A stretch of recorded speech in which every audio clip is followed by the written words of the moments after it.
bloque final, tal y como le prometimos al principio del programa, vamos a conversar sobre un tema muy especial. Todos nosotros o somos empleados o somos empleadores, pero ¿qué tan conscientes estamos nosotros acerca de las políticas y de las leyes que rigen nuestro entorno laboral? Para conversar sobre este tema tenemos a un invitado muy especial que nos visita por primera vez y es el abogado Nelson Calderón Yeara. Está con nosotros, él es especialista en derecho laboral, corporativo y comercial, me parece, ¿verdad? Nelson, bienvenido, muchas gracias por aceptar nuestra invitación. Muchas gracias a ustedes, gracias por la invitación y bueno, aquí estamos. Sabemos que vivimos en tiempos de muchas reformas, épocas donde la información tiene más acceso a las manos de las personas y sin embargo es muy visible que en nuestro país los trabajadores principalmente tienen muy poco conocimiento de sus derechos. La mayoría de ellos sufren situaciones laborales y generalmente la principal causa de ellas es su desconocimiento de sus derechos, de lo que pueden pedir, de las instituciones del Estado que están ahí para servirle, como es el Ministerio de Trabajo y demás. Y muchas veces hasta el simplemente acercarse a un abogado, pedir, hacer una pregunta o tener a su mano, sencillamente desde su móvil, el Código de Trabajo Dominicano, que de hecho es bastante explícito en situaciones como los salarios, horas extras, vacaciones y bueno, hay muchas lagunas. Y bueno, ¿para qué estamos? Para aprovechar este tiempo, quizás para ver si podemos arrojar un poquito de luz. Nelson, y hablas acerca de desconocimiento.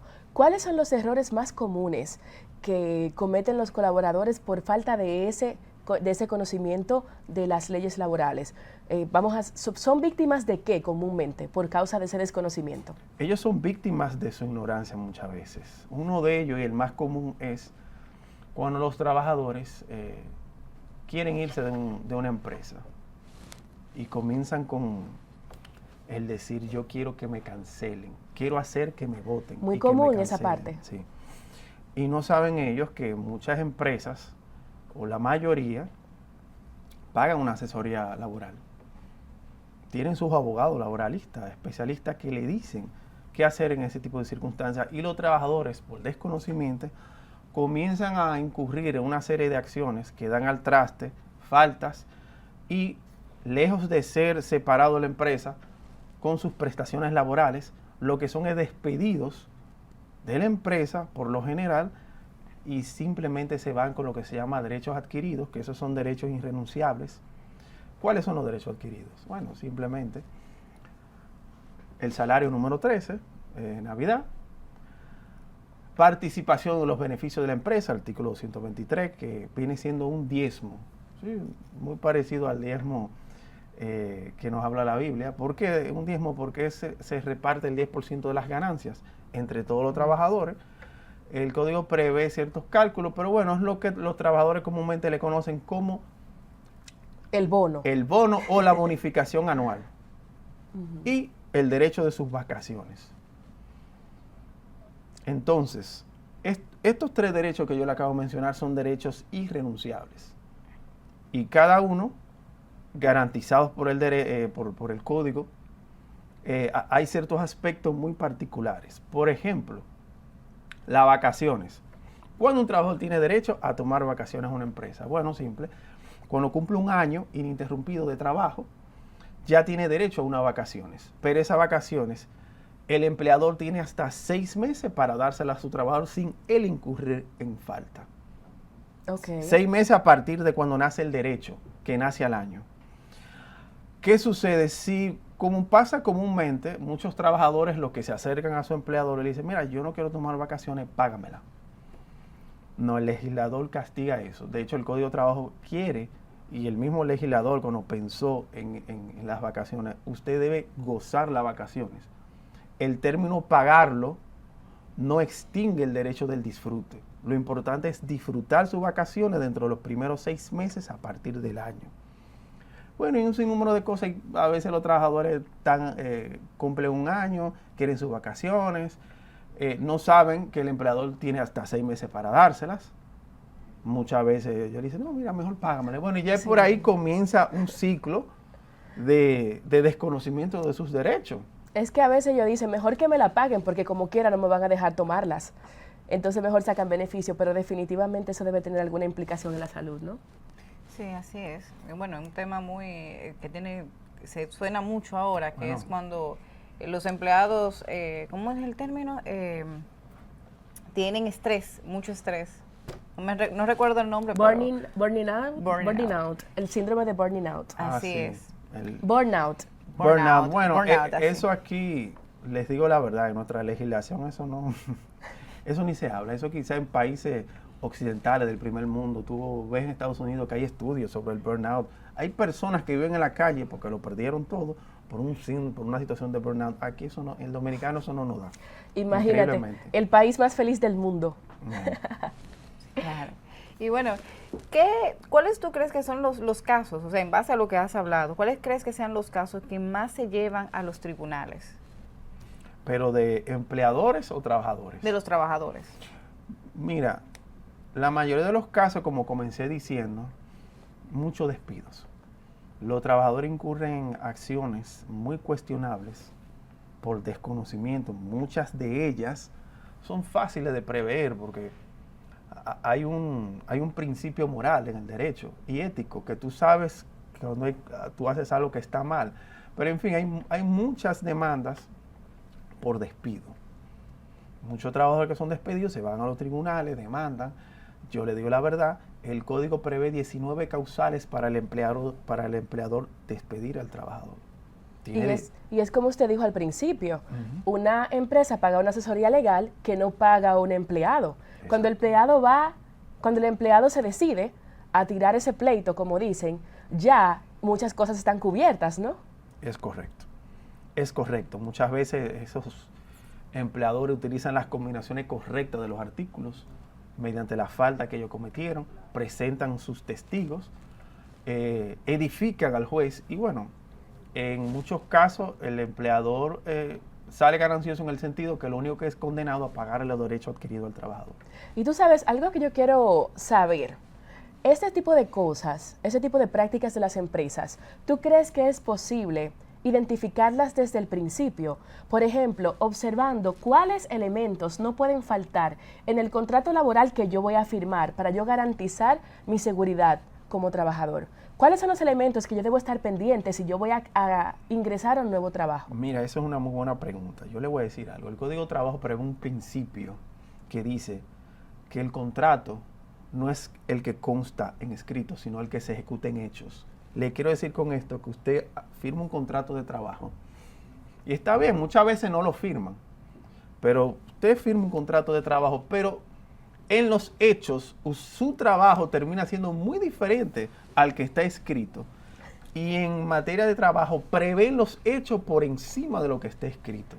Oh, eso es muy interesante Por saberlo supuesto. porque me parece que aquí ocurre en todas partes. Y por eso también el mismo Código de Trabajo establece que cualquier contrato o convención que venga a limitar derechos ya conquistados por los trabajadores es nulo de pleno derecho. Claro, esa nulidad usted debe invocarle a un tribunal. Mucha gente, no, porque eso es ilegal. Bueno, de verdad es ilegal, pero tú tienes que poner en movimiento esas prerrogativas que tú tienes como ser humano. ¿Cuál? Bueno, buscarte un abogado, acercarte al Ministerio de Trabajo, que muchos no lo saben, pero también hay abogados para los trabajadores ahí.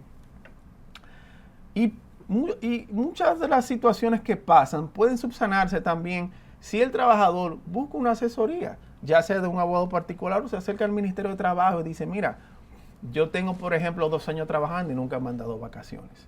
Bueno, se va a acercar un inspector a donde esa empresa y va a preguntar qué está pasando. Bueno, y eso se soluciona. Sí, pero cuando uno hace ese movimiento ya tiene que estar dispuesto a que te cancelen porque después de ahí, de tú hacer que un inspector vaya, te hacen la vida imposible en esa empresa. Eso es correcto, pero yo digo, esas situaciones van a estar pasando hasta cuando nuestro miedo por nosotros pelear y reclamar por lo que es un derecho mientras eso persista, esas situaciones de impunidad y de abuso van a ser continuas. Yo les recomiendo a ningún trabajador que no tenga miedo en reclamar lo que ellos saben que es correcto y lo que es su derecho, pero por la vía correcta, no haciéndole desajustes, ni peleando, ni faltándole respeto a su empleador, cosa que va a traducirle en que usted pierda su trabajo. Mira, y hablando ya de maltrato, etcétera, todo eso que mencionas, ¿cuándo nosotros como empleados podemos hablar de acoso laboral? De hecho, la palabra acoso en la legislación nuestra de este país está configurada en lo que es el trabajo. Los acosos se dan un trabajo. Es muy fácil. Los acosos se da entre una relación de jefe a empleado. Es decir, entre dos empleados iguales, la ley no reconoce el acoso. ¿Dónde el acoso? Si su jefe... Lo cual es injusto. Bueno, si su jefe, su supervisor, le mira a los ojos y le dice, pero qué linda está usted hoy. Es un comentario que obliga, porque te le está haciendo alguien que es superior a ti. Eso es un acoso. Ningún supervisor, ningún jefe de ningún empleado o empleada puede hacerle comentarios de índole, vamos a decir, alegres. Debe haber siempre un respeto. Debe siempre mediarlo. Y eso es una configuración de acoso. Ok, Nelson, entonces tú me dices que solamente podemos hablar de acoso si existe la figura de autoridad dentro de esa conversación, dentro de ese manejo de uno de los dos. Es correcto. ¿Y qué pasa entonces cuando un colega, homólogo, también está molestando desde ese punto de vista, con una conversación alegre, comentarios indebidos? Entonces, ¿cómo se llama? Bueno. ¿Amistad? No. Vamos a ver. Si es un empleado igual que ya le está faltando el respeto, en principio eso se ve como un intento de seducción, pero... que debe ser reportable también. Es reportable, pero el mismo Código de Trabajo prevé en los artículos, me parece 6 en adelante, ordinal sexto y siguiente del artículo 88, me corrigen porque uno a veces no se lo sabe de memoria, prevé cuando dentro de la empresa un trabajador le falta el respeto a otro trabajador. Eso entra dentro de esa situación. Eso se reporta y esa persona debe ser amonestado y dependiendo el tipo de falta de respeto, separado de la empresa. Pero cuando hablamos del delito de acoso en materia de trabajo, es específicamente cuando hay una diferencia de autoridad. Ahí sí. Es un poco difícil de probar en los tribunales, pero no deja de ser una situación que afecta bastante nuestra realidad. Y mira, siguiendo ya en esa misma índole, hablemos de discriminación. Cuéntame, en el contexto laboral, ¿cómo hemos avanzado, cómo hemos disminuido, cómo va esa situación de la discriminación? Bueno, de sexo, religión, género. Bueno, sí. Bueno, es que eso es muy subjetivo. Edad. Sí, edad. Es un tanto subjetivo porque, a ver, hay empresas que por su tipo de materia, de lo que trabaja, le conviene contratar personas jóvenes. Sin embargo, si usted va ahora mismo a una envasadora de gas o a un centro de dispendio de combustible, usted va a ver hombres y mujeres trabajando. Antes eso era un trabajo solo para hombres. Yo creo que hemos avanzado mucho en esa materia. Yo creo que la mujer y el hombre, de hecho, en mi época que yo fui estudiante de Derecho, yo trabajaba en aquel entonces lo que era Orange Dominicana, que hoy es Altis, y todas mis jefas en aquel entonces eran mujeres. Estoy hablando hace mucho tiempo, no vamos a entrar en época, pero sí, mucho antes de que aquí comenzara toda esa discusión ideológica de índole étnico, raza y demás. Pero yo creo que aquí la mujer dominicana está mejor posicionada que el hombre, y creo que por ahí hay estudios donde dicen, y ha salido en el periódico, donde la mujer aquí está mejor preparada que el hombre. Sí, ¿no? De hecho uno ve las estadísticas y vemos que siempre es la mujer que toma maestría, que tiene mayor tasa, mayor índice preparándose en sí, o sea que era de esperarse que estuvieran en puestos de mayor jerarquía. Sin embargo, aún pienso que hay una brecha con la juventud. Muchas veces tú puedes estar capacitada, tener las habilidades y por tu edad no te dan las posiciones. Prefieren dárselo a un señor, incluso te preguntan si ya tú tuviste tus hijos, para no arriesgarse incluso a que tú vayas a quedar embarazada. Me parece que todavía hay una pequeña brecha ahí, es una lucha que no ha terminado. Es así, Bueno. realmente. Y hablando de embarazo, hablemos de los derechos de la mujer embarazada, de los lactantes. Eso es un tema que aquí en República Dominicana, hasta el sol de hoy, apenas se conoce. Yo conozco mujeres que están embarazadas y se reintegran de una vez. O sea, ayer parí y ya mañana ando trabajando. O sea, que prácticamente desconocido. Bueno, mire, aquí hemos avanzado bastante en eso y déjeme decirle que yo difiero un poco en ese sentido de que por aquí los tribunales son muy celosos con el aspecto de una mujer embarazada, de su maternidad, tanto de sus vacaciones pre y postnatal, ¿cierto? El artículo 233 y siguiente habla bastante sobre eso, del Código de Trabajo, Ley 1692. Y miren, aquí los empleadores tienen que tener mucho cuidado. De hecho, para despedir a una mujer embarazada porque esté haciéndole... Mucho permiso. No, los permisos no, porque los permisos hay que cogérselo obligado si ella presenta la licencia. Eso obligatoriamente, aunque no le guste al otro.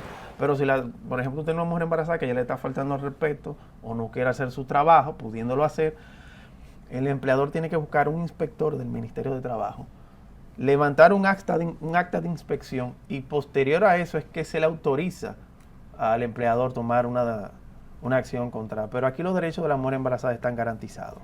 Ok, sabes que hemos hablado hasta ahora acerca de las empresas, los empleados del sector privado, básicamente. Algunos casos sí también ocurren en el sector público, de igual forma, pero ¿qué tal el trabajador informal? Aquellas personas que no son empleados, que no están en una nómina, ¿qué protección o qué garantías tienen de la ley?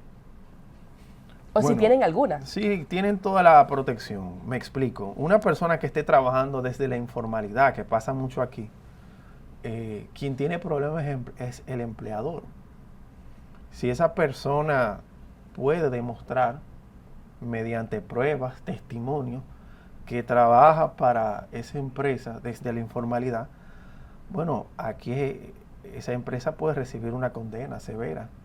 De hecho, porque está violentando una ley sustantiva que es como la inscripción y cotización en la seguridad social.